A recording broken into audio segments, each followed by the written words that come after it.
여러분은 혹시 원하지 않는 길을 걸어보신 적 있으십니까? 그 길이 누군가 강요하는 길은 아닌데요.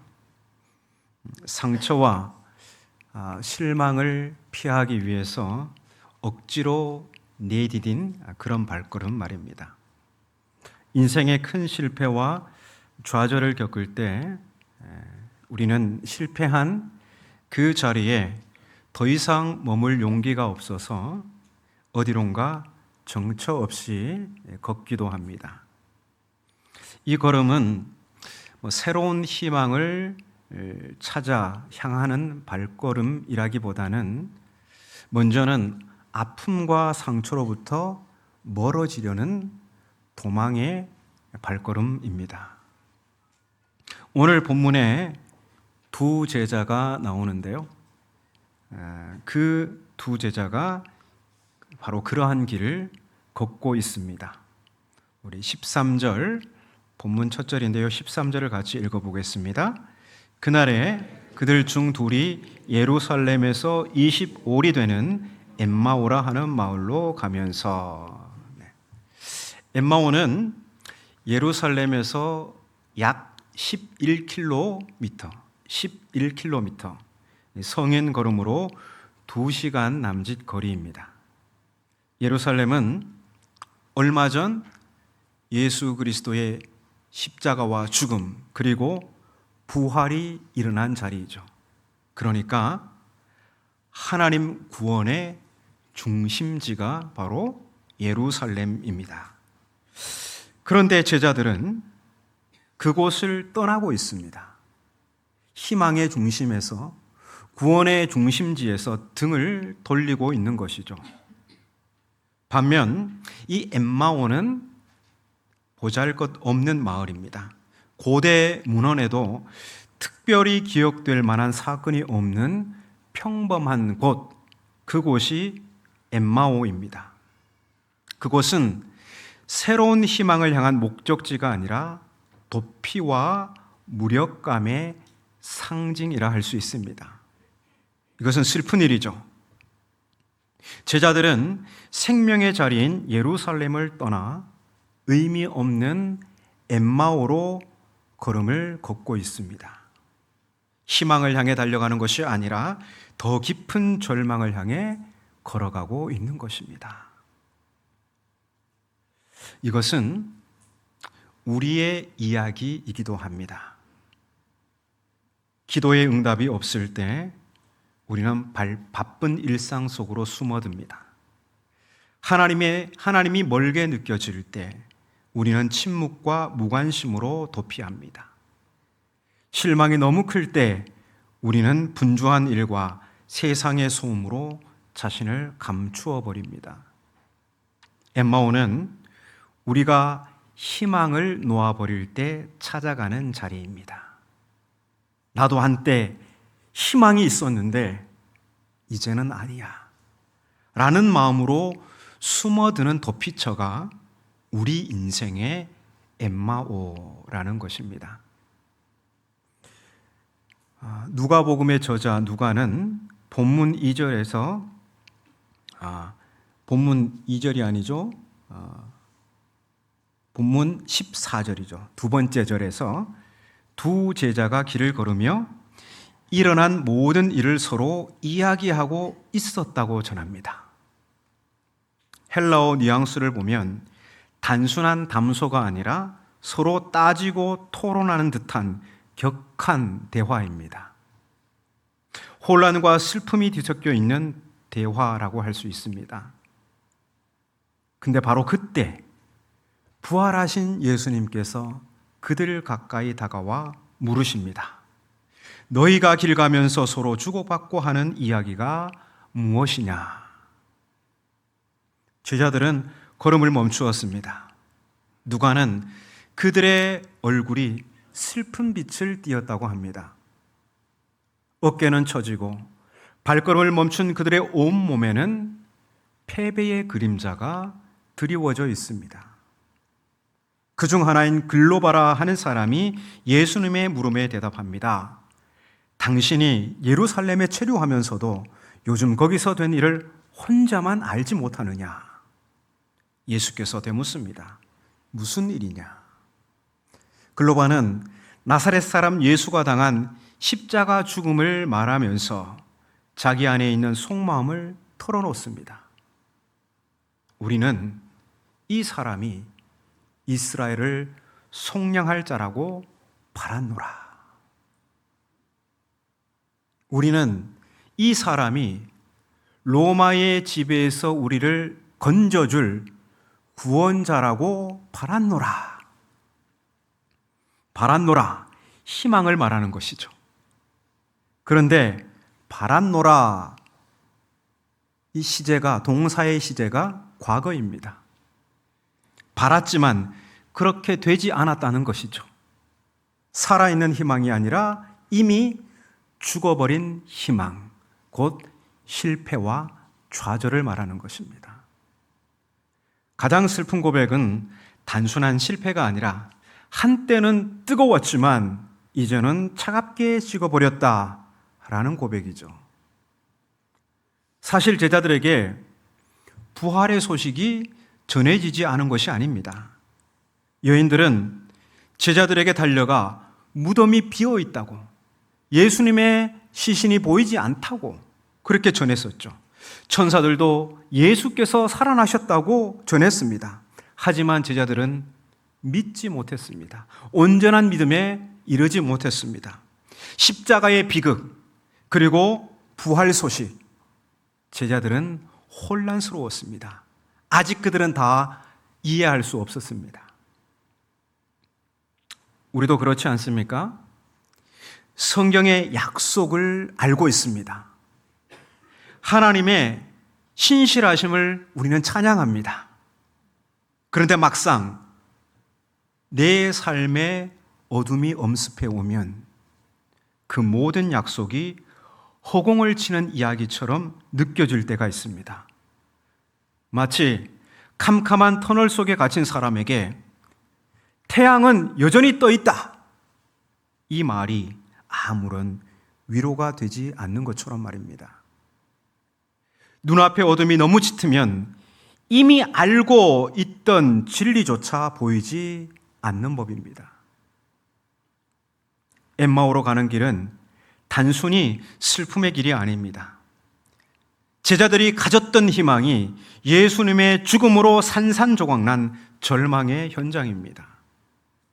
그런데 제자들이 걷고 있는 바로 그 옆에 부활하신 예수님께서 함께 걸으셨습니다. 그들은 알아보지 못했지만 주님은 이미 그들과 동행하고 계셨습니다.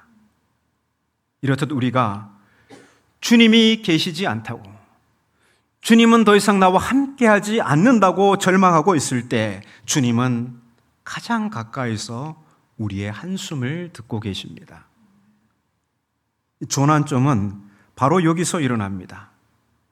두 제자가 실망을 쏟아낼 때 그들과 동행하시는 예수님은 곧바로 그들을 위로하지 않으시고 도리어 도전하십니다. 25절에 보니까 미련하고 선지자들이 말한 모든 것을 마음에 더디 믿는 자들이여. 제자들은 십자가 사건을 실패로 보았습니다. 그러나 예수님은 십자가가 실패가 아니라고 하시죠. 십자가를 새롭게 해석하십니다. 26절에 보니까 그리스도가 이런 고난을 받고 자기의 영광에 들어가야 할 것이 아니냐 말씀하십니다. 부활의 영광, 그 영광은 반드시 십자가를 하는 과정을 수반해야 한다는 것입니다. 그래야 하나님의 구원이, 그 목적이 완성된다는 것입니다. 엠마오로 가는 길에서 예수님은 구약의 모든 말씀을 통해 고난이 어떻게 영광의 통로가 되는지를 풀어 설명해 주셨습니다. 닫혀있던 제자들의 영안을 말씀으로 열어주신 것이죠. 여기서 우리는 깨닫습니다. 십자가는 절망의 끝이 아니라 구원의 시작이었습니다. 그리고 부활은 십자가를 지워버린 게 아니라 그 십자가를 수반하여 하나님의 목적을 성취하신 사건입니다. 제자들이 희망이 무너졌다고 생각한 바로 그 자리에서 하나님은 인류 최대의 승리를 준비하고 계셨던 것입니다. 우리의 삶도 그렇습니다. 고통이 아무 의미 없어 보일 때가 있습니다. 실패는 모조리 낭비처럼 느껴질 때가 있습니다. 그러나 주님이 동행하실 때 우리의 고통과 실패와 상처마저 더 큰 은혜의 이야기 안에 얽혀서 하나님의 큰 구원의 서사가 되는 것입니다. 제자들은 아직 예수님을 알아보지 못했지만 무언가 마음이 움직이기 시작했습니다. 이것이 바로 희망이 돋아나는 순간입니다. 제자들은 마침내 엠마오에 이릅니다. 긴 하루가 저물어가고 있었습니다. 슬픔으로 무거웠던 발걸음은 길 위에서 주고받은 대화로 인해 이상하게도 뜨거워져 있었습니다. 낯선 이가 가던 길을 계속 더 가려는 듯 보입니다. 그래서 제자들은 간청합니다. 간절히 붙잡으며 말합니다. 우리와 함께 유하사이다. 때가 저물어가고 날이 이미 기울었나이다. 여러분, 절망 중에 한 줄기 빛을 본 사람은요, 그 빛을 놓치지 않고 싶은 법입니다. 제자들은 절망 중에 한 줄기 빛을 보았습니다. 그래서 그분을 붙잡고 싶었습니다. 그렇게 그들은 식탁에 마주 앉았습니다. 그런데 그 식탁에서 놀라운 반전이 일어납니다. 초대받은 손님이셨던 예수님이 식탁의 주인이 되십니다. 주님은 빵을 들어 축사하시고 떼어 나누어 주십니다. 그 익숙한 손길, 그 거룩한 나눔의 순간에 제자들의 눈이 밝아집니다. 그들의 눈이 밝아져 그인 줄 알아보더니 예수는 그들에게 보이지 아니하시는지라. 곁에 있어도 몰랐던 그분이, 죽은 줄로만 알았던 그분이 지금 내 앞에 살아계심을 보는 순간입니다. 그런데 주님은 왜 그 즉시 사라지셨을까요? 제자들은 더 이상 예수님의 육신에 의존할 필요가 없기 때문입니다. 이제 부활하신 주님은 말씀과 성찬 가운데 만날 수 있습니다. 길 위에서 성경을 풀어주시고 식탁에서 빵을 떼어주신 그 주님은 오늘도 교회의 예배 속에 임재하십니다. 길 위에서 풀어주신 말씀과 식탁에서 나누어 주신 성찬은 오늘날 우리가 드리는 예배의 본질입니다. 말씀과 성찬. 지금도 부활하신 주님은 말씀과 성찬 성례전 가운데 우리와 함께 계십니다. 제자들은 주님의 사라짐을 슬퍼하지 않았습니다. 오히려 감격하며 고백합니다. 길에서 우리에게 말씀하시고 우리에게 성경을 풀어주실 때에 우리 속에서 마음이 뜨겁지 아니하더냐. 마치 차가운 겨울나무가 봄 기운을 만나 안으로부터 생명의 수액이 돌기 시작하듯 그들의 영혼은 다시 살아나기 시작했습니다. 이제 제자들의 무거운 발걸음은 기쁨의 다른 박질로 바뀝니다. 절망의 길은 부활의 증거를 안고 되돌아가는 희망의 길로 변합니다. 엠마오 집에서 빵을 떼던 순간 눈이 열려 주님을 알아본 제자들은 아직 숨을 돌릴 겨를조차 없었습니다. 빵 부스러기가 손에 남아있고 방 안에는 여전히 따뜻한 빵 냄새가 가득했습니다.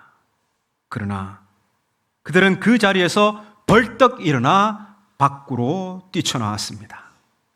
문득 고요해진 방 안은 텅 비어 있었지만 그들의 가슴은 불길처럼 타올랐습니다. 저녁 노을이 저문 어두운 언덕길을 그들은 다시 걷기 시작했습니다. 단 몇 시간 전만 해도 절망의 무게에 짓눌려 끌리듯 걷던 발걸음이었습니다. 그때는 작은 돌뿌리 하나에도 걸려 넘어질 듯 무거웠던 발걸음이었습니다. 그러나 지금은 다릅니다.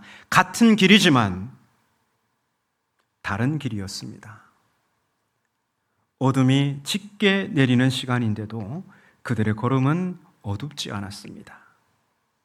달빛이 길을 비추듯 가볍고 분명했습니다. 그들이 되돌아 향한 곳은 예루살렘입니다.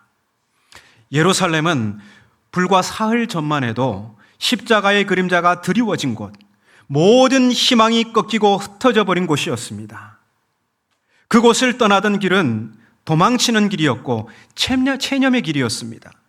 그러나 지금 그들이 향하는 예루살렘은 도망의 종착지가 아니라 증언의 출발지가 되는 것입니다. 같은 도시, 같은 거리이지만 전혀 다른 의미로 다가옵니다. 이것이 바로 부활의 능력입니다.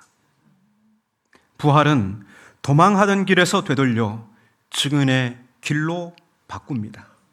침묵하던 입술에 새로운 고백을 주고 절망의 그림자 속에 희망의 불빛을 밝힙니다. 엠마오에서 돌아오던 제자들이 마침내 예루살렘에 도착했을 때 이미 다른 제자들이 흥분된 목소리로 외치고 있었습니다. 34절을 보십시오. 주께서 과연 살아나시고 시몬에게 보이셨다. 각기 제자들은 다른 길에서 경험한 부활 이야기를 합니다. 그 각자가 경험한 부활 이야기가 장엄한 하나의 서사로 엮이게 되는 것이죠. 엠마오의 이야기와 예루살렘 이야기가 함께 얽혀 하나의 증언이 되고 교회는 그렇게 부활 공동체로 세워지게 되었습니다. 우리에게도 각자 엠마오로 가는 길이 있습니다. 기도가 식어버려 마음이 텅 빈 길, 실패에 눌려 앞이 보이지 않는 길, 오해와 상처 때문에 공동체를 떠난 길. 그러나 그 길 위에도 부활하신 주님께서 찾아와 동행하십니다. 말씀을 열어 마음을 뜨겁게 하시고 함께 식탁에 앉아 빵을 떼어주심으로 우리의 눈을 열어 주님을 보게 하십니다. 그렇게 부활하신 주님은 우리를 일으켜 세워주십니다. 그러면 이제 우리는 어디로 가야 할까요? 우리 인생의 엠마오에서 이제 우리는 어디로 가야 할까요? 실패와 낙심으로 우리가 외면했던, 하지만 부활하신 주님을 만난 우리가 돌아가야 할 예루살렘은 어디일까요? 그곳이 누군가에게는 가족과 단절이 쌓여 대화가 끊긴 집일 수도 있습니다. 또 누군가에게는 성과만 남고 사람이 사라진 직장일 수도 있습니다. 또 누군가에게는 무관심과 냉소가 가득한 이웃일 수도 있습니다. 아니면 누군가에게는 원치 않았지만 눈물을 머금고 떠나야 했던 내 사랑하는 교회일 수도 있습니다. 주님은 오늘도 우리를 그곳으로 다시 보내십니다. 부활은 개인의 체험에만 머물지 않습니다. 반드시 공동체와 세상으로 향하게 합니다. 그래서 주님은 제자들에게 이렇게 말씀하셨습니다. 너희는 이 모든 일의 증인이라. 엠마오에서 시작된 불꽃이 공동체 안에서 횃불이 되고 다시 세상으로 향하는 증언이 되는 것입니다. 내 인생의 엠마오가 끝이 아니라는 것이죠. 그곳은 부활하신 주님을 만나는 자리이며 나의 발걸음을 예루살렘으로 되돌리게 하는 조난점입니다. 낙심이 깊어 고개를 떨구었던 길도 주님이 함께 걸어가실 때 증언의 길로 바뀌게 되는 것입니다. 오늘 우리는 어디로 돌아가야 하겠습니까? 누구에게 부활하신 주님을 만난 소식을 전해야 하겠습니까? 우리 각자의 삶 속에서 그 대답을 완성해야 합니다. 부활의 주님은 지금도 실패와 낙심 가운데 도망하던 우리를 찾아와 눈을 뜨게 하시고 일으켜 세워주시며 사명의 자리를 되찾아 주십니다. 그리고 우리 모두에게 단 한 사람도 예외가 없이 우리 모두에게 말씀하십니다. 너희는 이 모든 일의 증인이라.